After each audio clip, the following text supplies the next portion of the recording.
wabarakatuh. Selamat pagi pemirsa. Bersama saya Dunia Skubang. Baik pemirsa, saat ini kita akan menjelaskan bagaimana proses penerimaan CPNS di Kabupaten Pasaman Barat. Pemirsa, saat ini menjadi PNS merupakan idola bagi setiap tamatan lulusan perguruan tinggi,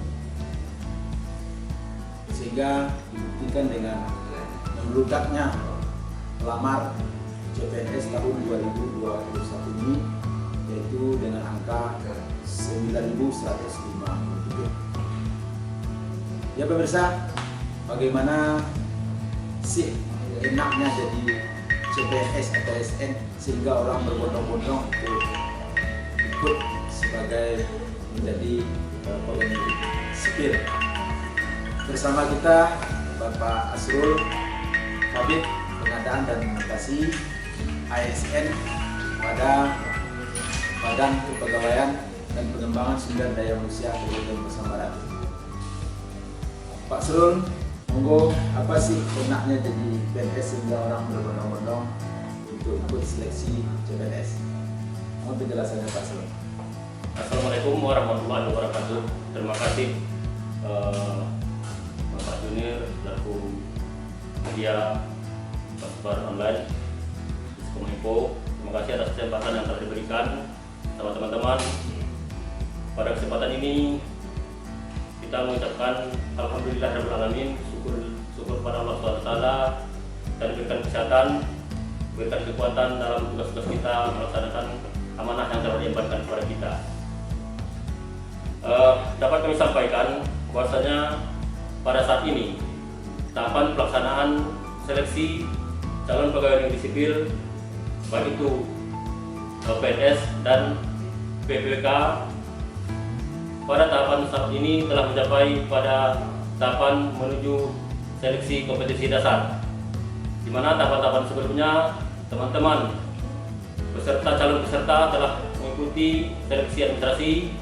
Seleksi administrasi ini juga melewati masa sanggah. Dari jumlah pelamar 9.157 pelamar yang dinyatakan lolos administrasi sebanyak 8.072 orang. Tingginya animo masyarakat sampai saat ini dapat kita lihat dari tingginya pelamar calon pegawai ini. Hal ini mungkin sebelumnya pada masa-masa lampau PNS ini kurang menggiurkan, mungkin karena kesejahteraan yang rendah. Seperti kita tahu di zaman dahulu ada dulu namanya guru sebakul beras. Mulai saat ini pemerintah telah mengupayakan kesejahteraan bagi pegawai. Namun demikian, pegawai juga tentunya mengemban tugas amanah, yaitu mensejahterakan masyarakat, mensejahterakan rakyatnya. Dalam hal ini, pemerintah telah berusaha semaksimal mungkin bagaimana meningkatkan pelayanan ini. Salah satunya dengan mengangkat tenaga-tenaga baru, baik melalui CPNS dan sekarang ada namanya P3K. Beberapa tahun ke-2 penerimaan P3K ini. Ini mungkin yang mendasari bagaimana animo masyarakat kita terhadap kebenaran sebagai ASN yang nama sekarang itu PNS dan P3K. Itu mungkin sekelumit Pak Junior mengenai proses pengangkatan tenaga kerja atau pegawai di pemerintah daerah kita Kabupaten Pasaman Barat. Baik Pak Asrul, lalu bagaimana mekanisme penerimaan di zaman IT sekarang Pak Asrul? Proses pelaksanaan seleksi baik itu PNS maupun P3K sudah melalui penggunaan teknologi IT, di mana pengelolaan ini dihandle langsung oleh Badan Kepegawaian Negara atau BKN. BKN kita, BKN Regional Pekanbaru yang menaungi Kabupaten Pasaman Barat telah melakukan tahapan-tahapan mulai dari pendaftaran, penyeleksian administrasi, yang semuanya dikelola oleh BKN. Kita sebagai fasilitator saja. Apa-apa yang disiapkan sampai saat ini kita masih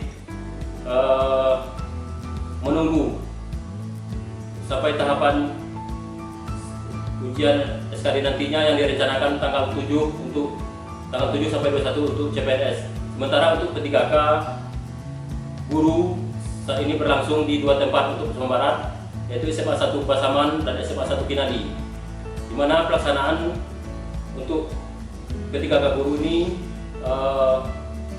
dikoordinir oleh Dinas Pendidikan bekerjasama dengan Kacapdin Dinas Pendidikan Provinsi. Selanjutnya hasil nanti SKD ini akan tersingkir beberapa teman-teman kita yang ikut nantinya, tentunya yang memenuhi passing grade nilai yang telah ditetapkan.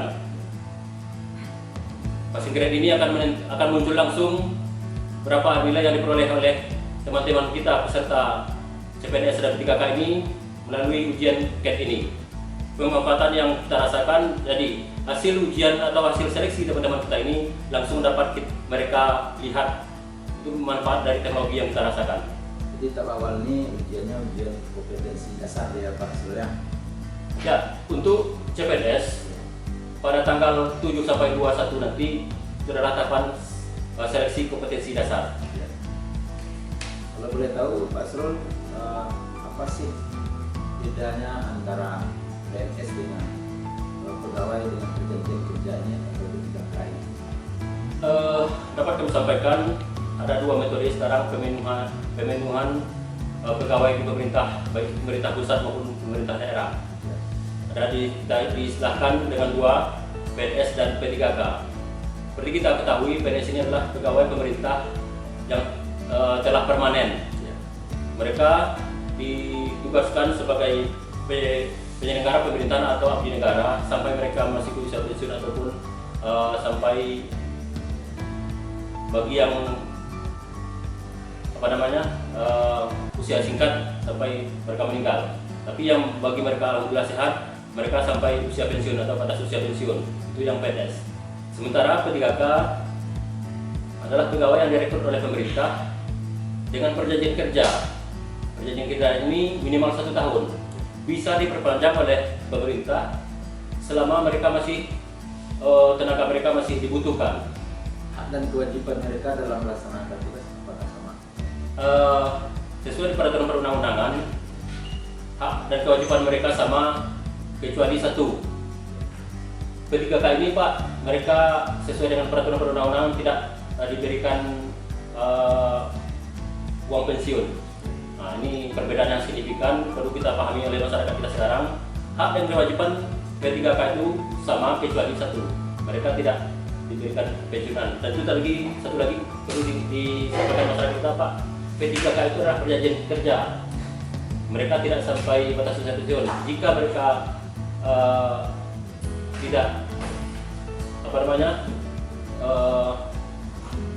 mereka tidak dibutuhkan lagi oleh pemerintah daerah, mereka bisa saja diberhentikan. Itu perbedaan dengan pegawai negeri sipil. Kalau pegawai negeri sipil sampai mereka batas usia pensiun. Baik Pak, masuk ke tahap seleksi tadi penerimaan CPNS Kabupaten Sumatera Barat 2021. Ya. Jadi sekarang ini apa yang harus kita siapkan dari masa pandemi ini oleh peserta ujian yang jumlahnya ribuan banyak itu Pak? Sampai saat ini sama-sama kita ketahui bahwasanya pandemi masih menghantui kita. Kita masih berusaha menekan ini, pemerintah berusaha sekuat mungkin. Namun proses ini harus kita laksanakan. Dari 8.072 calon peserta yang akan mengikuti seleksi ini, pemerintah daerah bekerjasama dengan BKN berupaya meminimalisir nanti penularan COVID ini. Salah satu cara, sebelum teman-teman kita ini hadir ke lokasi, mereka kita sarankan isolasi di rumah masing-masing. Jangan berkeliaran dulu selama 14 hari. Itu yang pertama kita sarankan nanti. Apakah mereka di antigen, di vaksin atau di swab gitu. Ya, setelah nanti kita sarankan mereka isolasi dulu menjelang hari H. Ini di edaran nanti kita sampaikan.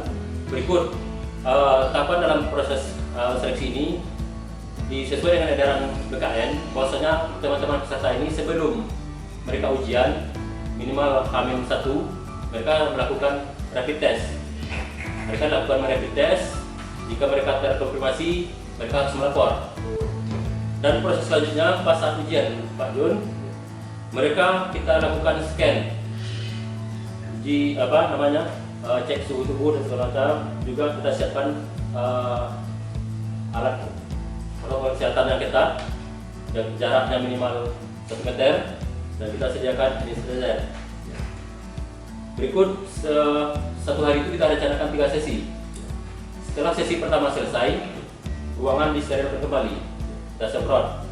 Itu tahapan-tahapan yang kita rencanakan dalam pelaksanaan. Dan juga kita harapkan teman-teman peserta yang datang tidak membawa keluarga. Kalaupun toh mereka bersama keluarga, kita sediakan lokasi parkir jauh dari lokasi pelaksanaan ujian. Dan direncanakan ujian ini dilaksanakan di Balerong untuk rencana awal. Dan kita harapannya peserta ini parkir jauh dari Balerong. Kita usahakan nanti parkir di halaman kantor pelatihan atau tempat lainnya. Kita menghindari kerumunan. Baik Pak Srul, ini kan kompetisi Pak Srul. Bagaimana persiapan dari BKPSDM sendiri agar penerimaan seleksi ini dijamin bersih dari unsur polusi dan nepotisme? Yang namanya seleksi ini adalah kompetisi yang sangat ketat. Seperti kita ketahui, Pak Jun, dari peserta kita yang pelamar kita yang lulus administrasi adalah 8.072.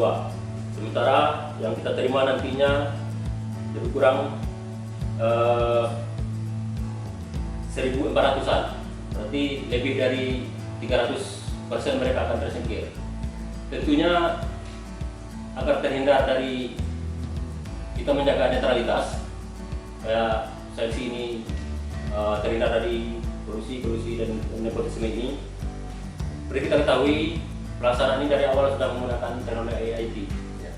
IT ini sangat sulit dibobol atau di-hacker oleh teman-teman ataupun nantinya kerjasama.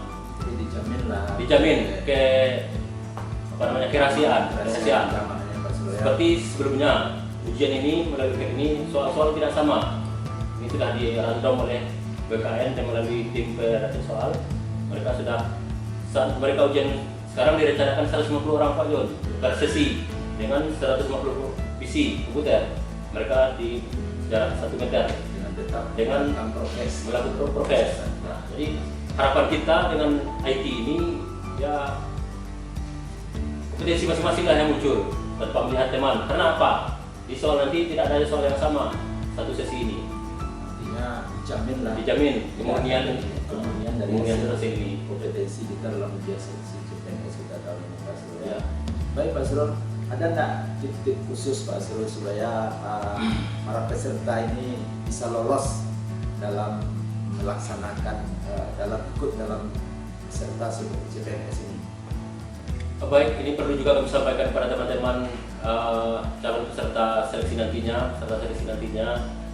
Yang pertama, di masa pandemi kita harus menjaga imun tubuh kita agar di hari pelaksanaan nanti kita tidak terpapar COVID ini. Pertama. Yang kedua, kembali segarkan ingatan, jangan pelajari kompetisi apa nanti yang akan disampaikan. Ada 3 kompetisi dasar yang harus dilalui nanti di saat ujian ini. Segarkan kembali ingatan, mungkin yang selama ini sudah lama tidak melihat kompetisi ini yang ada, segarkan kembali. Dan perlu juga diperhatikan bagi teman-teman peserta, ingat waktu. Ini waktu dibatasi di sini. Nanti dalam ujian, laksanakan atau tulis atau kerjakan soal-soal yang dirasa benar, kebenarannya itu 100% kita yakin. Kalau masih ragu, lanjut. Ini mungkin salah satu trik ini Pak Jon. Jangan terlena kita baca berulang-ulang dengan soal yang sama. Sementara kita berburu dengan waktu. Jadi tinggalkan dulu, lanjut yang lain. Kalau kita sudah yakin baru lanjut lagi. Itu salah satu trik mungkin saja bisa disampaikan untuk bisa lolos, karena itu tadi soalnya waktunya kita perlu dan waktu, dan juga jangan terlalu karena waktu lama dan rugi juga, karena waktu ini sudah disesuaikan. Tim perakit soal pun membuat soal ini sudah sesuai dengan analisa. Ada soal yang kategori sulit, ada soal kategori sedang, ada kategori mudah. Jadi jangan terlena kita di saat ujian soal butir soal itu sulit, mana tahu di bawahnya ada yang lebih mudah. Itu mungkin salah satu trik selain penyegaran tadi. Baik Pak Sirul, berarti setelah dilaksanakan SKD, Ya, kapan lagi dilaksanakan kompetensi bidang selanjutnya? untuk pelaksanaan kompetisi bidang kita masih menunggu selesai ini dulu Pak Jul, SKD ini keluar hasil, kita menunggu jadwal berikutnya dari BKN. SKD persisnya berapa? Pelaksanaan SKD ini direncanakan sesuai dengan jadwal yang telah diterbitkan oleh BKN. Kita di Pasaman Barat ini untuk CPNS dan pendidikan guru tanggal 7 sampai 21. Kita lagi mempersiapkan Oktober Pak Jul. Kita lagi mempersiapkan, dan mudah-mudahan hari ini edarannya selesai. Nanti teman-teman bisa lihat juga dari situsnya BKPSDM. Dan juga teman-teman bisa juga lihat nanti di info pasar melalui Diskominfo. Setelah nanti kita edaran ini selesai, kita akan share dengan Diskominfo. Teman-teman bisa lihat nanti berita-berita seputaran seleksi kompetisi dasar ini yang nanti akan kita sampaikan melalui Diskominfo. Itu mungkin Pak Jun. Baik Pak Sirul, untuk statement closingnya, barangkali dari sekian yang diterima oleh apa yang diharapkan oleh pemerintah terhadap mereka ini yang jika lolos kami sebagai PNS Kabupaten Pasaman Barat. Harapannya pemerintah daerah, seperti kita ketahui Pasaman Barat saat ini sedang berusaha meningkatkan pendapatan, meningkatkan kesejahteraan masyarakat. Tentunya harapan kita dengan adanya calon PNS dan P3K yang nanti yang terpilih, mereka betul-betul memiliki potensi di bidangnya yang mampu menggali, mengembangkan potensi yang ada di Pasaman Barat ini. Seperti kita ketahui Pak Jun, Pasaman Barat inilah memiliki sumber daya alam yang cukup luar biasa. Seperti yang disampaikan Bupati kemarin, kita dan nagari kita Sungai Beremas. Artinya apa? Di sana terkandung emas. Jadi harapan kita PNS atau PKK yang terseleksi nanti atau yang lolos nanti betul-betul bisa mengemban amanah ini.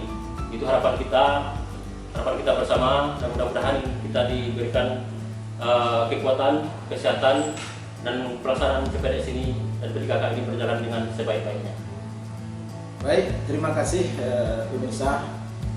Waktu penjelasan dari Bapak Asrul Habib, pengadaan dan mutasi ASN BKPSDM pemerintah daerah Kabupaten Pasaman Barat. Semoga penjelasan dan perbincangan kita ini bisa bermanfaat dan didengar oleh para calon peserta CPNS atau P3K yang akan melaksanakan ujian pada bulan Oktober nanti. Baik, terima kasih pemirsa. Sampai jumpa. Assalamualaikum warahmatullahi wabarakatuh. Waalaikumsalam warahmatullahi wabarakatuh.